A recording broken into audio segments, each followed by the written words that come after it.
Due to my outstanding performance, Madam Hall granted me flexible working hours. After a full night of entertaining clients, I had barely fallen asleep when a colleague's call jolted me awake. "It's already 9:30 a.m. How could you be late again?" I patiently explained that I had worked late signing contracts last night, so I would not be coming into the office this morning. However, my colleague scoffed. "Don't think that being the top salesperson gives you free rein to skip work. The heiress, Ms. Hall, is visiting the office for the first time today. If you upset her, you'd better watch out. She'll have you fired." I pushed through my headache and searched my memory. The heiress he mentioned was Cadence Hall. If I was not mistaken, she was the woman who had been desperate to marry into my family. "Andy, you're finally here."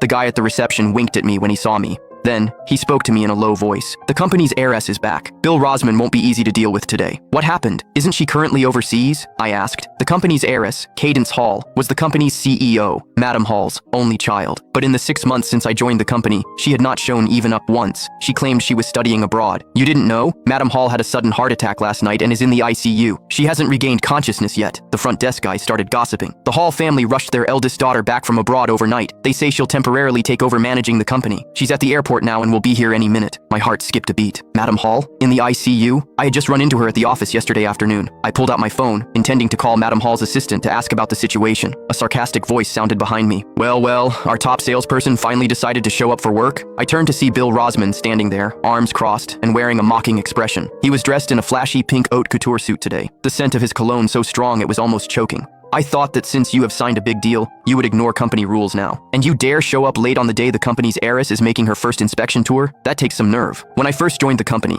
Bill bragged about being the top salesperson. He would constantly tell me to learn from him as a senior colleague. But in my first month, I crushed his sales figures, both in number of deals and total value. Ever since, he had always made snide remarks whenever he saw me. But before today, it was mostly about young blood taking over the old. This was the first time he had spoken so ruthlessly. I could not be bothered with him and turned to find a quiet spot to make my call, but Bill stepped right in front of me. "What's this? Are you feeling guilty? Are you trying to run away?" His gaze fell on me, and suddenly his voice rose sharply. "Oh my, you actually dressed up like a proper person? What's this? Did you hear the heiress was coming today and decided to try to charm her?" The air around us instantly grew still. Every pair of eyes in the room turned to stare at me. Bill's words were loud enough to draw the attention of colleagues from other departments passing by, who stopped in their tracks. I had been at the company for half a year. Usually I dressed in business casual attire. Last night I had been busy with social engagements and slept late, looking a bit haggard, so I changed into a sharper suit to perk up my appearance. Through Bill's words, this became a calculated attempt at seduction. "Bill, if you can't control your mouth, you might as well donate it." His face instantly turned red. "Who do you think you are, talking to me like that? I can see right through your ulterior motives toward the heiress." I replied coldly. "Why are you being so nosy? Mind your own business. What I wear has nothing to do with you."